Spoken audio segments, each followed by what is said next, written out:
Ricardo Pérez Godoy fue el 49º presidente del Perú.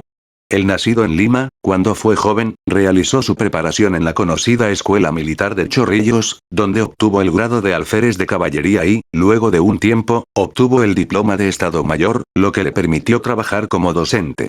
Después de cierto tiempo, pasó a ocupar el cargo de agregado militar en la Embajada peruana en Bolivia y también llegó a ocupar el cargo de presidente del Comando Conjunto de las Fuerzas Armadas. Por esos momentos, se estaba llevando a cabo las elecciones de 1962, elecciones muy polémicas y que dieron como resultado, la victoria de Víctor Raúl Haya de la Torre. Entonces, Pérez Godoy, durante este cargo, hizo oficial su desconocimiento de las elecciones organizadas, argumentando que había un fraude electoral encubierto. Haya de la Torre, ni bien se percató de esto, decidió renunciar a las elecciones porque él ya sabía de la profunda aversión que le tenía a las Fuerzas Armadas, por lo que evitó continuar con su postulación, y eso que no mencionamos a Belaúnde, quien también metió presión para que se anularan las elecciones. Al ver que no se habían anulado las elecciones y con la reiterada negación del jurado electoral a hacerlo, Pérez Godoy, junto con el Comando Conjunto de las Fuerzas Armadas, decidieron llevar a cabo un golpe de Estado, que acabó con el fin del gobierno de Manuel Prado y con una posterior junta militar. Ya estando en el poder, e iniciando su mandato en julio de 1962, Godoy, junto con su junta militar, en el que estaba el ya mencionado Nicolás Lindley, decidieron llevar a cabo propuestas que ya habían sido anunciadas dentro del Centro de Estudios Militares, que tenían como objetivo establecer unas reformas sociales donde se trataba de limitar el poder oligárquico y así, reducir más la posibilidad de que suceda una revuelta social en contra del gobierno. El anuncio que todos esperaban era cuando se realizarían las elecciones, y pues bueno, la Junta Militar anunció la convocatoria de nuevas elecciones para el siguiente año, 1963. El gobierno de Pérez Godoy fue muy breve, acabando en marzo de 1963. El porqué de su brusco final es porque, según Nicolás Lindley, Pérez Godoy tenía intención de seguir en el poder y prohibir nuevas elecciones, por lo que terminó siendo sucedido por el mismo Lindley. Es por esto que Godoy no pudo hacer mucho en el poder, más que solo tratar de iniciar reformas. Aunque lo paradójico de lo que llegué a mencionar, es que este gobierno se caracteriza porque reprimía y silenciaba a los sindicatos, específicamente, a los sindicatos campesinos y, como no, a los izquierdistas. En fin. Un gobierno que pasó sin pena ni gloria.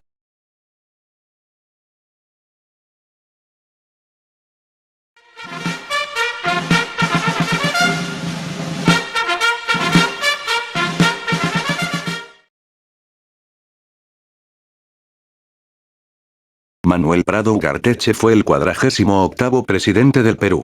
El nacido en Lima, ya había llegado a ser presidente de la República durante los años 1939 a 1945. Pero esa primera presidencia será contada luego, ya que, por ahora, nos centraremos, exclusivamente, en hablar de su segunda presidencia. Manuel Prado, quien se encontraba viviendo en París, Francia, después de haber terminado su primera presidencia, era constantemente llamado por los seguidores que tenía en Perú para que, en las elecciones que Manuel Odría había convocado para 1956, se postulase nuevamente, para ver si se lograba una victoria. Durante esas elecciones, el partido donde militaba Prado, intentó ganarse el apoyo de los apristas, ya que les convenía que los tengan de su lado al APRA. Esto porque, el Partido de la Estrella, ya era muy conocido y tenía muchos seguidores, por lo que ya sabían la importancia de ello. Es entonces que, en 1956, se llevaron a cabo las elecciones, resultando, como ganador al candidato Manuel Prado. Ya estando en el poder, nuevamente, Manuel Prado tuvo que tomar las riendas de un país donde la crisis económica golpeó de una manera fuerte, esto debido a que, durante el gobierno de Odría, él mismo generó grandes gastos públicos, dejando en una situación apremiante la economía nacional. Aunque eso no era lo único de lo que preocuparse, ya que, durante su gobierno, se intentó llevar a cabo la conocida reforma agraria, aunque sin éxito alguno.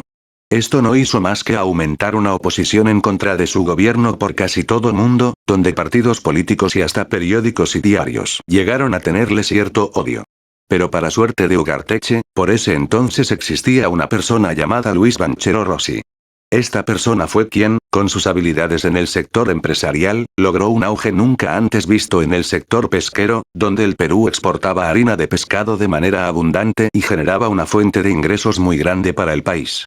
Y eso que no he hablado de los sectores minero y petrolífero, donde el desarrollo de ambos sectores creció de manera exponencial.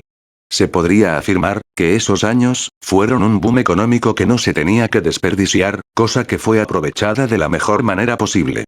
Paralelo a ello, había comenzado una gran migración de las provincias hacia la capital, donde aquellas personas vivían en pésimas condiciones y, si a esto le aumentamos que el presidente Ugarteche no hacía casi nada para mejorar la situación de aquellas personas, entonces el descontento estaba servido en bandeja. Ya cuando llegaba el final del gobierno de Manuel Prado, se habían llevado a cabo muchas protestas y huelgas que no hacían más que agravar la situación crítica que ya había. La luz de esperanza que tenía Ugarteche era que ya se estaban acercando las elecciones de 1962. Aquellas elecciones fueron de las más polémicas y, hasta un cierto punto, algo cómicas. Con tan solo decir que los postulantes eran Aya de la Torre, Belaúnde y Manuel Odría, y en la que Aya de la Torre y Odría decidieron unirse para acordar quién sería presidente del país, siendo estos dos enemigos acérrimos y que, al no llegarse a la cantidad de votos que se tenía estipulado, se decidió dar como ganadora a Aya de la Torre, pero durante la revisión de las elecciones, se llevó a cabo un golpe de estado y al final nadie ganó nada, y cuando digo que nadie ganó nada, es porque nadie ganó nada, incluyendo a Manuel Prado, quien fue mandado a la isla San Lorenzo después del golpe de estado y, bien tranquilito, se fue, otra vez, a Francia, acabando así, su segundo, y último gobierno. Su gobierno nos puede dejar cosas buenas, como malas. Entre las cosas buenas están el boom económico que le sucedió al país, en gran medida a Banchero Rossi, quien supo hacer una labor más que perfecta en ese sector. Se notó una gran preocupación por la educación nacional, donde se llevó a cabo una educación más descentralizada y que también se planearon reformas para el sector educacional, moldeando una educación que todos conocemos hoy por hoy. Entre las cosas malas están el olvido de las zonas más pobres de la capital limeña, donde, en su mayoría, se encontraba gente de provincia viviendo en pésimas condiciones. Y, también, podemos resaltar el descontento de medio país con su gobierno, donde se llevaban a cabo huelgas y manifestaciones que escalaban a la violencia. En fin. Una presidencia que pudo disfrutar de un boom económico, a la par que veía cómo crecía más y más la oposición.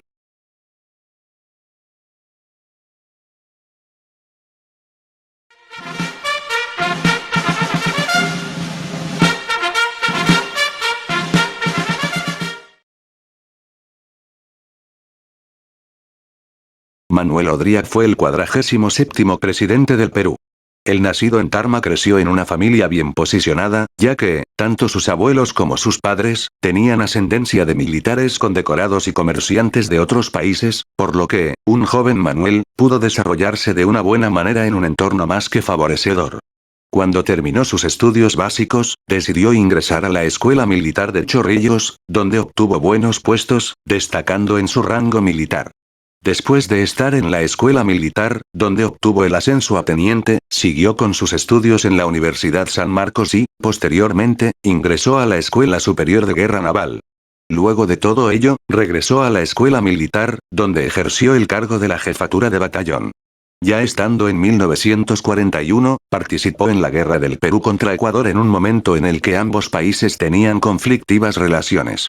Tuvo una respetable actuación durante esa guerra, por lo que, al regresar del combate, fue promovido a rango de coronel. Fue entonces que, durante la presidencia de Bustamante y Rivero, Odría fue llamado a ser parte del gabinete ministerial durante ese gobierno.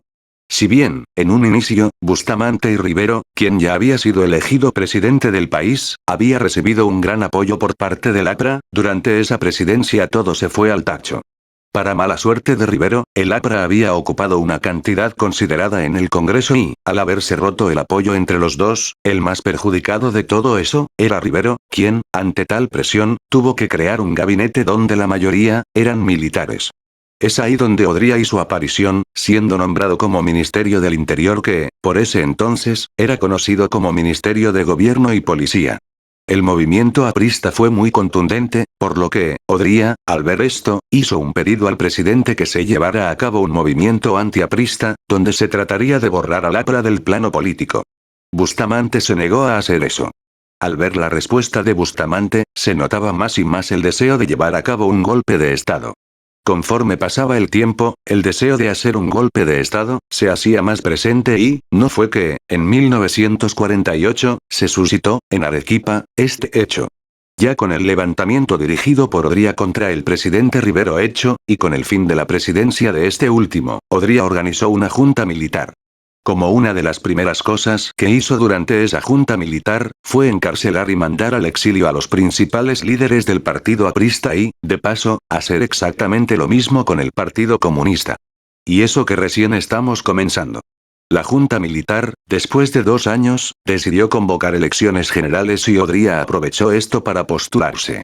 A pesar de que generó una aversión por parte de los ciudadanos debido a una fuerte represión, Odría terminó ganando, entre comillas, las elecciones, después de que, su más próximo contendiente, fuera mandado al exilio. Ya estando en la presidencia, Odría comenzó de una manera relativamente buena, pues la economía había regresado a una estabilidad y, también, se comenzó a realizar diversas obras públicas, como hospitales, carreteras, entre otras obras más.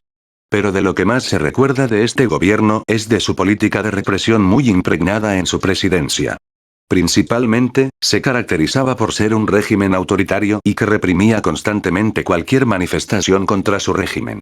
Una persona que se puede destacar de su gobierno, por lo que hizo, fue Alejandro Esparza Sañartu.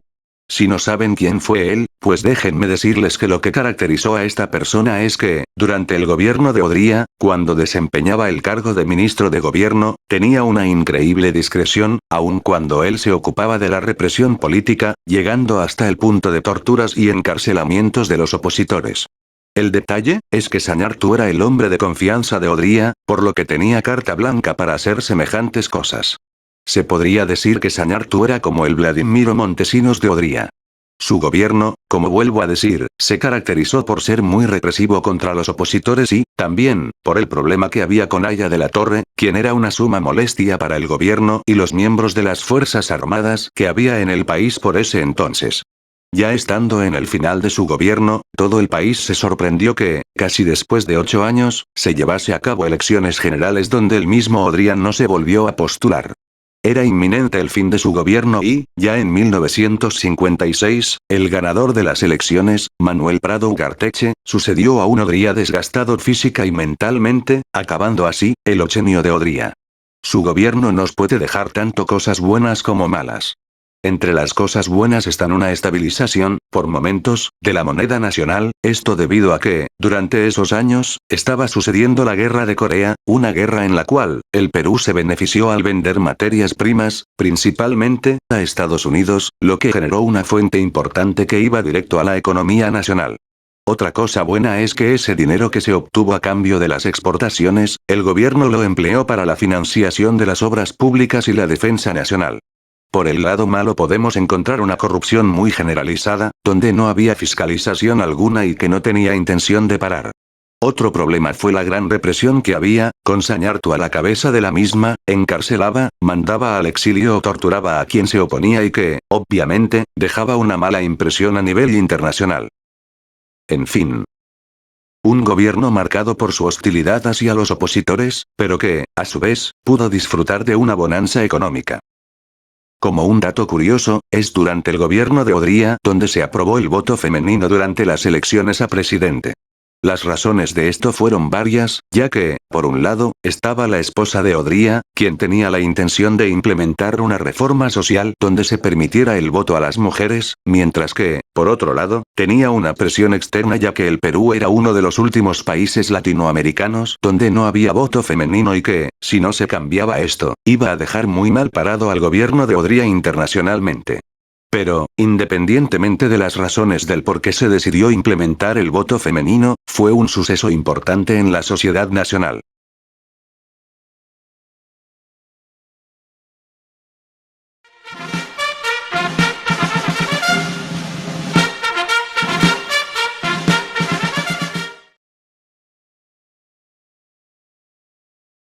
José Luis Bustamante y Rivero fue el 46º presidente del Perú. El nacido en Arequipa creció en una distinguida familia, donde, algunos de los miembros de esa familia, estaban muy ligados a la política nacional. Durante sus estudios universitarios, estudió Derecho y, después de haberse graduado de bachiller, se pudo recibir de abogado. Aunque Bustamante se destacó más por campo de Derecho, donde era conocido por sus grandes habilidades dentro de ese campo. Llegó a ser catedrático de Historia y Geografía en la Universidad San Agustín, aunque renunció a ese cargo cuando, durante la segunda presidencia de Augusto Leguía, él mismo, intervino contra la autonomía de esa universidad. Esto le hizo ver que la política del país, por ese entonces, allá por 1930, estaba en una situación crítica. Es justo en ese momento en el que se estaba llevando a cabo la revolución de Arequipa, donde la figura más resaltante era un tal Luis Miguel Sánchez Cerro. Es justo durante ese suceso, donde Bustamante inicia su vida política, escribiendo una carta, llamada el Manifiesto de Arequipa. Posteriormente, al llegar Sánchez Cerro a la presidencia, Bustamante ocupó el cargo de ministro de Justicia. Después de que el gobierno de Sánchez Cerro termine de una manera brusca, permaneció mucho tiempo desapercibido del ojo público. Sin embargo, a mediados de los años 40, se llevó a cabo elecciones generales. Pero unas elecciones muy raras y confusas. Verán. Durante aquellas elecciones, el único partido que podía llegar a representar de una manera más seria, entre comillas, era el APRA, aunque bueno, también jugaba el factor de que no había competencia alguna en contra de ellos. Pero, había un pequeño problema. El APRA, por ese entonces, había sido mandado al exilio, por lo que no podían hacer mucho. ¿O tal vez sí? Bueno. El APRA decidió no tirar la toalla, por lo que, al momento de la campaña electoral, decidieron organizar, ellos mismos, una alianza entre partidos políticos en el Perú desde el exilio, llamado Frente Democrático Nacional. Dicho partido estaba compuesto por una gran cantidad de representantes apristas, pero como esto ya estaba siendo bien sospechoso, decidieron que, para encubrir todo, se pasasen a llamar el Partido del Pueblo. Una locura.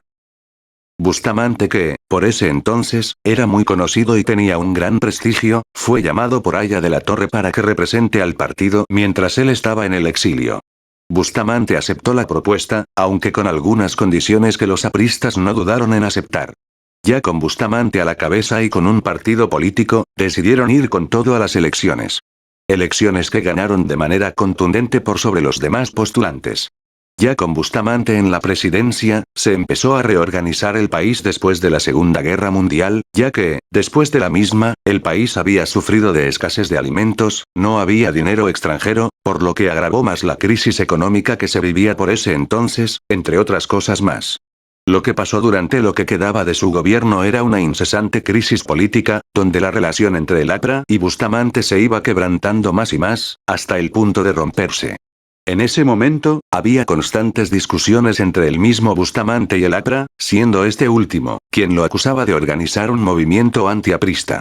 Y ese era el tema del que más se recuerda de su gobierno, pues no hay otro suceso que haya dado tanto que hablar que este. Ya en el último tramo de su presidencia, se hacía más presente en la población peruana una idea antiaprista, reflejada en las Fuerzas Armadas. En cualquier momento iba a estallar una revuelta, y así fue. A finales de octubre de 1948, Manuel Odría llevó a cabo un golpe de Estado, poniendo punto final al gobierno de Bustamante y Rivero. Su gobierno nos puede dejar tanto cosas buenas como malas. Entre las cosas buenas están la intención de llevar buenas relaciones diplomáticas con otros países después de lo sucedido en la Segunda Guerra Mundial. Se construyeron más centros de estudios en distintas partes del Perú. Y también, se impulsaron nuevas medidas para generar una mayor producción en campos como la agricultura y pesquería. Mientras que, por el lado malo, podemos encontrar el mayor problema que había en su gobierno, el cual eran las incesantes discusiones entre Bustamante y el APRA que no llevaban a nada y que solo generaban más tensión en un momento en el que se tenía que ver otras cosas más importantes. En fin. Un gobierno en el que se tomaba más importancia a esa discusión que a lo que se tenía que hacer en el país.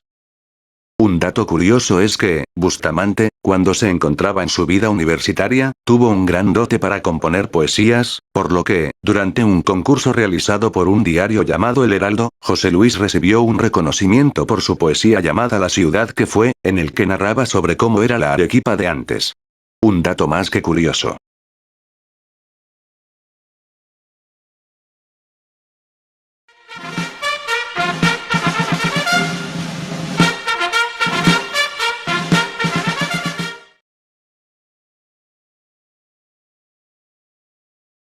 Manuel Prado Ugarteche fue el 45º presidente del Perú. El nacido en Lima, ocupó este puesto por primera vez, ya que, después de algunos años, logró llegar por segunda vez. Pero, en este caso, nos ocuparemos del primer gobierno. Manuel Prado provenía de una familia aristócrata, donde casi toda su familia tenía profesiones de renombre. Pero el que más destacaba de su familia, fue su padre, quien era nada más y nada menos que Mariano Ignacio Prado, expresidente del Perú. Durante su vida universitaria decidió ser un miembro más del Partido Civil, un partido que era uno de los más populares por esos años. Este suceso se podría definir como el comienzo de su vida política. Como por ese entonces se vivía una crisis, Manuel Prado, junto con sus hermanos, decidieron ayudar al militar Óscar Benavides en su intento de golpe de Estado contra el presidente Guillermo Billinghurst. Aquel golpe de Estado resultó exitoso para Benavides, quien llegó a la presidencia.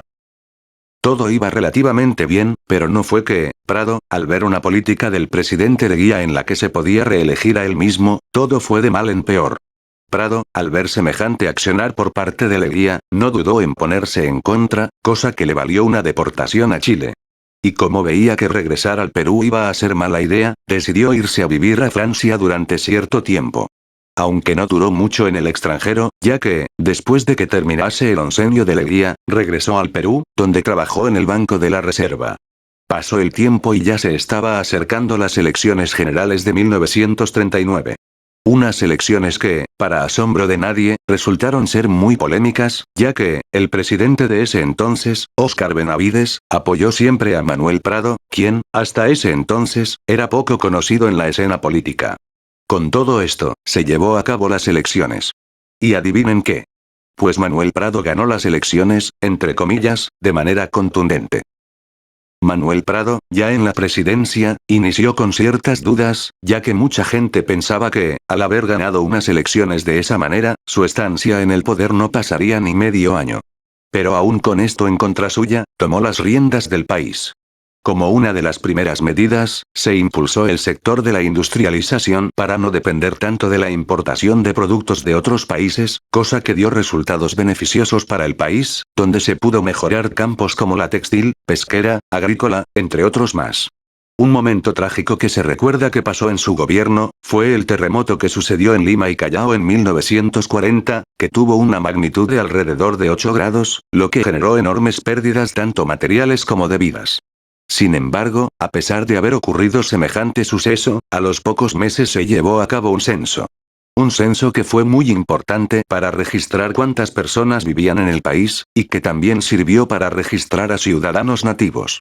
Este censo sirvió para saber la cantidad de habitantes y organizar nuevas políticas sociales. Pero por el lado internacional, durante la Segunda Guerra Mundial, el Perú mantuvo una neutralidad absoluta, manteniéndose al margen de lo que pasaba, porque ya era suficiente con lo que había acá como para ocuparse de otras cosas. Aunque esto cambió conforme iba la guerra, donde el Perú se decantó más por los aliados. A pesar de que se quiso ver las cosas que pasaban internamente, la guerra contra Ecuador fue algo importante, más que en otra cosa. Aquella guerra no era reciente, ya que era un problema que venía aquejando a ambas naciones. Por suerte para Ugarteche, en una reunión que hubo entre ambos países, se firmó el Protocolo de Río de Janeiro, donde se puso punto final al problema entre ambos países por la demarcación de las fronteras. Ya terminado su primer gobierno, se fue, nuevamente, a Francia, acabando, de esa manera, su primer gobierno.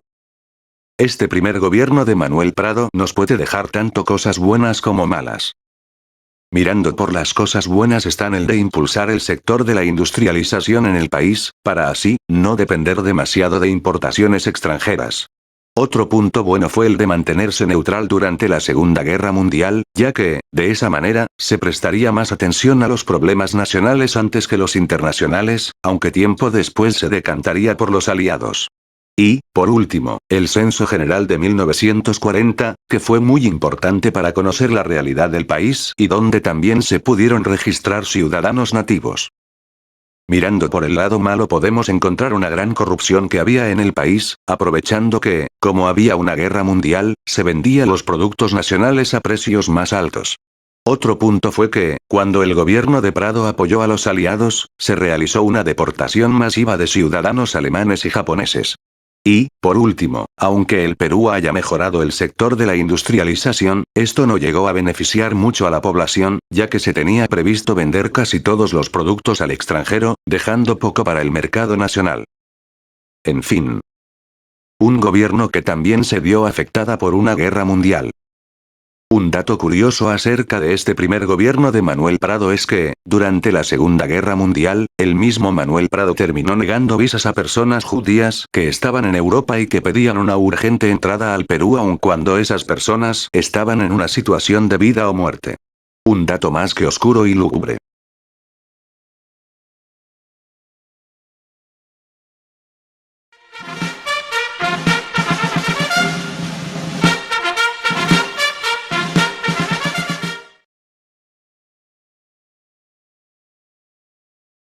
Óscar Benavides fue el 44º presidente del Perú. El nacido en Lima, ya había llegado a ser presidente de la República durante los años 1914 a 1915. Pero esa primera presidencia será contada luego, ya que, por ahora, nos centraremos en hablar de su segunda presidencia. Después del fin de su primera presidencia, lo que le pasó a Benavides es algo digno de película. Al haber terminado su primera presidencia, fue mandado a Europa para ver cómo iba desarrollándose la Gran Guerra, conocido entre todos, como la Primera Guerra Mundial. Pero como si fuese un chiste del destino, fue mandado justo donde se estaba llevando la parte más intensa de esa guerra, en Francia. Pasó un tiempo, y luego de ocupar el cargo de embajador en Italia, regresó al Perú cuando se enteró del golpe de Estado orquestado por Augusto Leguía. Pero Leguía temía que Benavides llevara a cabo alguna protesta que lo saque del poder, por lo que lo mandó bien lejitos. Mandándolo a Australia más precisamente. Benavides se negó a irse a un lugar tan lejos, por lo que cambió de rumbo y se fue a Centroamérica. Yendo a parar a Costa Rica. Y como no quería estar lejos del Perú, se fue a Ecuador para, de ahí, observar lo que pasaba aquí y, si es que había posibilidad, tumbar el gobierno de Leguía. Como veía que todo lo que hacía no daba resultado alguno, decidió regresar a Francia. Ya en 1930, se había llevado a cabo una revolución por parte de Sánchez Cerro, que acabó con el fin del gobierno de Leguía. Benavides, al ver esto, decidió regresar al Perú después de haber estado en el exilio por mucho tiempo. Durante el gobierno de Sánchez Cerro, Benavides tuvo un papel importante, ya que, después de haber sido nombrado al cargo de general del Consejo Nacional de Defensa, se había iniciado un conflicto entre Perú y Colombia, en el que acabó en un acuerdo entre ambos países. Pero, entonces, sucedió la tragedia. En abril de 1933, Sánchez Cerro fue asesinado mientras se trasladaba a ver cómo iba el ejército peruano durante el conflicto contra Colombia. Aquel suceso fue un golpe duro a un país que estaba en medio de un conflicto territorial. Todo fue una locura, y la única cosa que primaba en aquel momento, era encontrar a alguien que tomara el puesto de presidente. Fue entonces que, después de una decisión por parte del Congreso, se eligió a Benavides como presidente para lo que le quedaba al gobierno del ya fallecido Sánchez Cerro. Aunque se sabía que eso era anticonstitucional, no se dijo nada, ya que la situación no estaba como para pensar en ello. Ya con la llegada de Benavides a la presidencia, el país estaba en una situación apremiante. Tenía que ocuparse del conflicto con Colombia, tenía que estabilizar la economía y, lo más importante, tenía que calmar el momento político después del asesinato de Sánchez Cerro. El conflicto con Colombia, para suerte de él, acabó con un acuerdo entre ambos países, por lo que había un problema menos por el cual preocuparse. Durante ese momento, Benavides creó la ley de amnistía. Dicha ley permitía que varias personas perseguidas por el Estado, regresasen al Perú. Esta ley, le jugó en su contra, ya que, con esto, Haya de la Torre pudo regresar al país junto con su partido político, es decir, el APRA. Este partido político hizo un montón de cosas en contra del gobierno de Benavides, por lo que no tuvo de otra que perseguir a los apristas, siendo proscritos de toda actividad política y, como si eso no era suficiente, también se reprimió al Partido Comunista. Los años pasaron y el gobierno de Sánchez Cerro, ejercido por Benavides, debía terminar en 1936 y, por consiguiente, se iban a realizar las elecciones de ese año. El favorito a llevarse esas elecciones era Luis Eguiguren, y tal parecía que llegaría de ganarlas. Pero, ni bien estaba comenzando la votación, se habían anulado. El porqué de esto es porque se decía que los apristas estaban ayudando a Eguiguren en esas elecciones. Como era de saber, esto generó en una gran controversia. Sin embargo, Benavides siguió en el poder por 3 años más, como si nada hubiera pasado. La población estaba en contra de Benavides que, para mala suerte de él, ya estaban empezando a rebelarse. El caso más conocido fue sobre Antonio Rodríguez y Luis Risso, que hizo que Benavides se dé cuenta del gran odio que le tenía la población y que era una mala idea que siguiese en la presidencia. Antes de que terminase su mandato, y ya estando en las elecciones de 1939, decidió apoyar la postulación de Manuel Prado, quien resultó ser ganador de esas elecciones, terminando, de esa manera, la segunda presidencia de Benavides. Este segundo gobierno de Óscar Benavides nos puede dejar tanto cosas buenas como malas. Entre las cosas buenas tenemos un momento de crecimiento económico, en el que se obtenía mucho a cambio de exportaciones de productos agrícolas.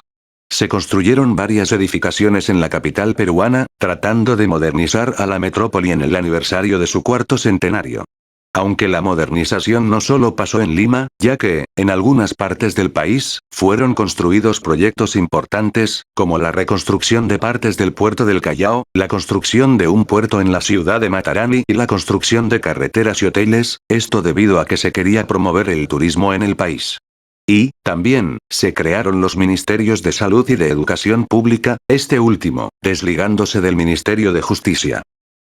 Mientras que, por el lado malo, podemos encontrar la duración de su segundo gobierno, donde debía acabar en 1936, pero terminó 3 años después. La represión, tanto a apristas como a comunistas, que causó que ocurrieran manifestaciones contra su gobierno. Y, también, el caso de Antonio Rodríguez, que hizo que Benavides se diera cuenta sobre el profundo odio que le tenían, llegando a puntos críticos. En fin. Un gobierno polémico que pudo acabar antes, pero que decidió quedarse más tiempo y ver el odio público.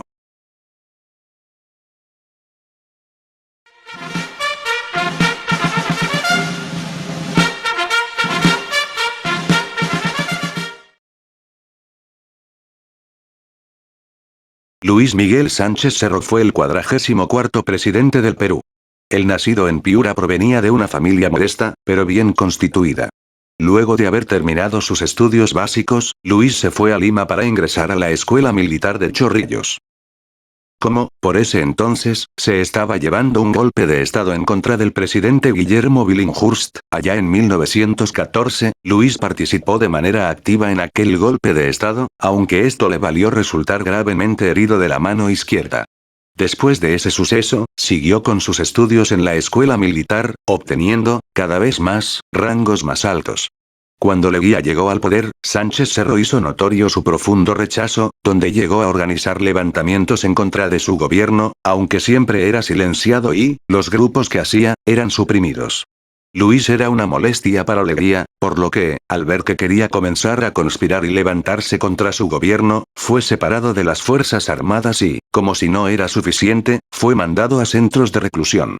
Aunque la situación era un poco rara, ya que el mismo Leguía tenía la costumbre de hacer tratos con los que estaban dispuestos a reconciliarse con él, por lo que Sánchez Cerro pudo regresar a las Fuerzas Armadas, pero, aún con su supuesta reconciliación, él seguía con su total aversión al presidente Leguía, lo que lo llevó a volver a ser separado de las Fuerzas Armadas.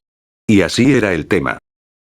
Hasta que, después de un tiempo, exactamente en 1925, fue a Europa en una misión militar. Luego de su estadía en Europa, donde pudo ver cómo era la realidad en aquel momento, regresó al Perú en 1929. Ya estando aquí, Luis siguió con su conspiración al gobierno de Leguía. El caso ya era sumamente molesto para Augusto, ya que, por más cosas que hacía, no podía sacarse a Sánchez Cerro del camino. Todo terminó en un, ya previsible, levantamiento por parte de Sánchez Cerro en la ciudad arequipeña, lo que produjo un gran efecto en todo el Perú, ya que casi toda la población apoyaba la idea revolucionaria y quería ver a Leguía fuera del poder. Y dicho y hecho. Augusto Leguía renunció a la presidencia después de una solicitud de renuncia. Después de la renuncia de Leguía, se organizó una junta de gobierno liderada por el mismo Sánchez Cerro, quien era el presidente de la misma.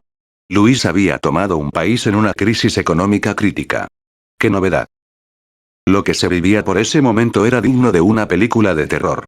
Una devaluación de la moneda y una economía golpeada, en gran parte, por el crack del 29, disminución del comercio de la exportación e importación, un gran desempleo, entre otros sucesos más, fueron los puntos más importantes de lo que debía preocuparse la Junta de Gobierno.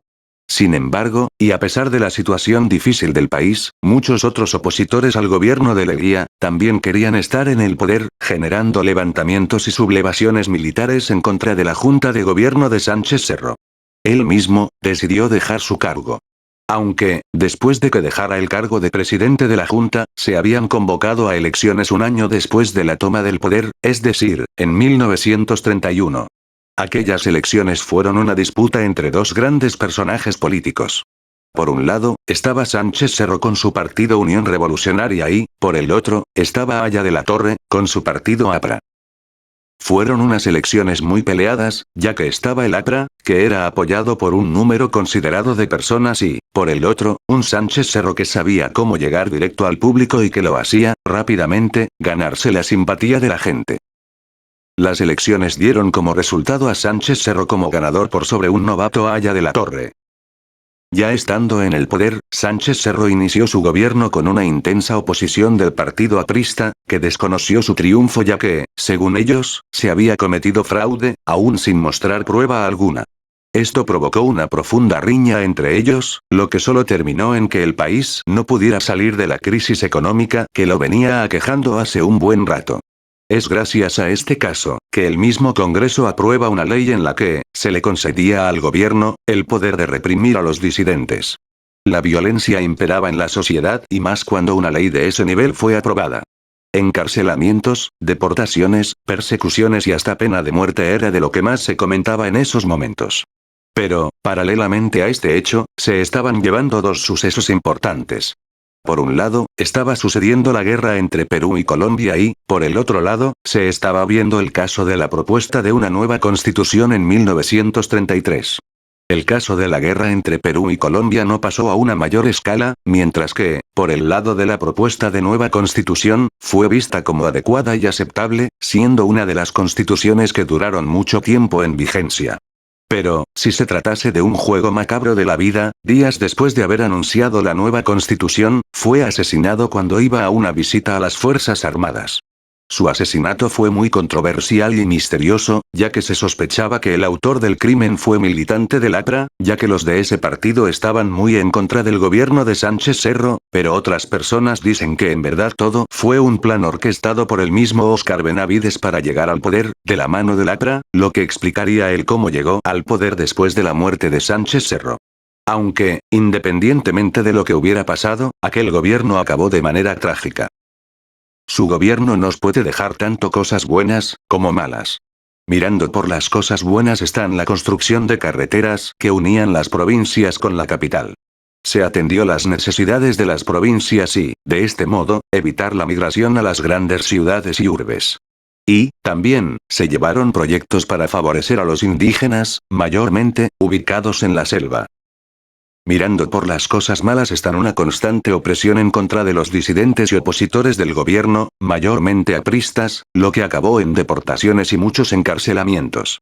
Una profunda crisis económica de la que, gracias al problema que había con la oposición, no se pudo hacer mucho para remediar la situación.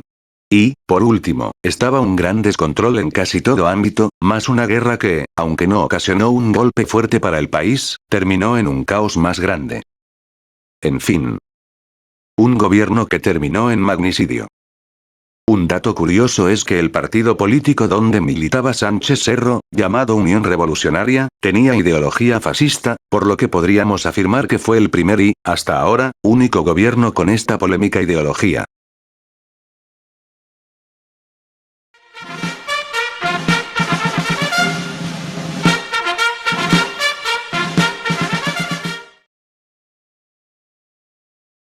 Augusto Leguía fue el 42º presidente del Perú.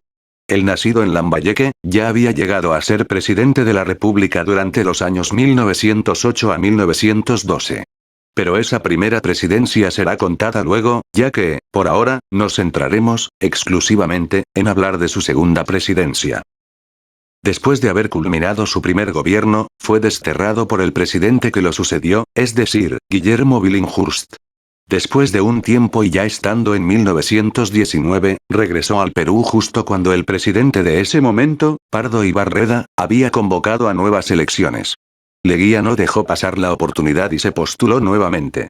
Con el respaldo de muchos jóvenes que veían en él a alguien que podía cambiar el país, fue ganando más popularidad.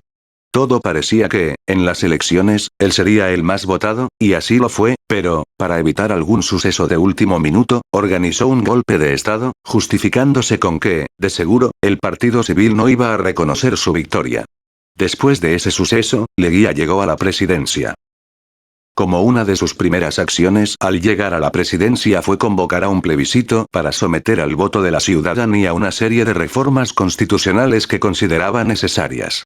Entre esas reformas se contemplaba elegir al mismo tiempo al presidente de la República y al Congreso, ambos con períodos de 5 años. Este punto fue importante, ya que esto explica por qué duró mucho tiempo en la presidencia. Luego de ello, también llevó a cabo una Asamblea Nacional para hacer un recuento de votos de anteriores elecciones presidenciales, con lo que, se pudo ratificar a Leguía en la presidencia y cambiar de un gobierno provisional a uno constitucional. Y para comenzar su gobierno de manera imponente, en 1920, se anunció la nueva Constitución. Una constitución que pretendía dejar de lado un siglo conflictivo, aunque por sucesos políticos, no duró mucho tiempo. Este gobierno se caracteriza por ser muy totalitarista, llegando a puntos extremos, como prohibir la libertad de expresión, silenciar a los opositores, suprimir el voto en distritos y provincias, poniendo a gente que vaya con los intereses del gobierno y, cómo no, controlar los medios de comunicación con la información que ellos crean conveniente. Si todo lo anterior no ha sido lo suficiente, también se creó un gran culto a su personalidad, llegando a ser nombrado como el gigante del Pacífico, prócer de la República, el nuevo Julio César y hasta el nuevo Napoleón Bonaparte. Una locura mires por donde lo mires. Aunque, mientras se realizaba su gobierno, partidos políticos se iban creando, entre ellos, el más conocido, es decir, el APRA. Durante esos momentos, se estaba tratando de solucionar el problema de los límites del territorio peruano con Colombia y con Chile para así, evitar problemas. Con el primero, se solucionó entregando una parte de territorio peruano a Colombia por medio de un acuerdo, mientras que, con Chile, se firmó un tratado en el que Tacna pasaría al seno patrio, mientras que Chile se quedaría con Arica. Leguía fue tildado por muchas personas como entreguista al dar territorio soberano sin nada a cambio, aunque él quería terminar con ese problema de una vez por todas para no alargarlo. Pero eso no fue lo único de lo que se caracterizó el oncenio de Leguía, ya que, pasó otro hecho sumamente importante. Su gobierno dependía ampliamente de Estados Unidos, siendo este, quien le daba préstamos al Perú para la realización de obras públicas, pero claro, el país se endeudaba cada vez más. Pero el suceso que afectó en todo sentido al país fue el crack del 29. Ese suceso significó el golpe a su gobierno, ya que el Perú tenía una gran deuda que no sabía con qué pagarla, ya que el hecho también golpeó a la economía peruana, que no supo cómo recomponerse. No solo la economía se vio afectada, sino también, la población, quienes realizaron protestas y manifestaciones en contra del gobierno. Y no solo los ciudadanos se levantaron, sino que también lo hicieron los militares, entre ellos, un tal Luis Miguel Sánchez Cerro. La situación era crítica para Leguía, quien, ante una solicitud de renuncia hecha por la guarnición limeña y el gran desgaste que tenía él física y mentalmente, renunció. Acabando así, el oncenio de Leguía. Este gobierno nos puede dejar tanto cosas buenas, como malas. Entre las cosas buenas podemos encontrar la preocupación por financiar obras públicas en el país. Hubo un notable apoyo al sector agrícola y ganadero, donde se crearon centros agrícolas en zonas rurales, donde se encontraba este sector y, también, se produjo un gran auge de productos agroindustriales, como la caña de azúcar y el algodón. Y, por último, también hubo una gran política sanitaria, donde se construyeron varios hospitales en provincias y que también, hubo una preocupación por erradicar enfermedades como la tuberculosis y la fiebre amarilla. Mirando por las cosas malas, podemos encontrar una política totalitarista, una gran dependencia de Estados Unidos, un gran endeudamiento, el que se mande a silenciar a los opositores, el control de los medios de comunicación, el culto extremo a su personalidad, las rebeliones indígenas que habían, un descontento de gran parte de la población y, por último, prohibir y castigar la libertad de expresión. En fin. Un gobierno totalitario, conocido popularmente como Patria Nueva, que generó un avance y, a la vez, un retroceso para el país.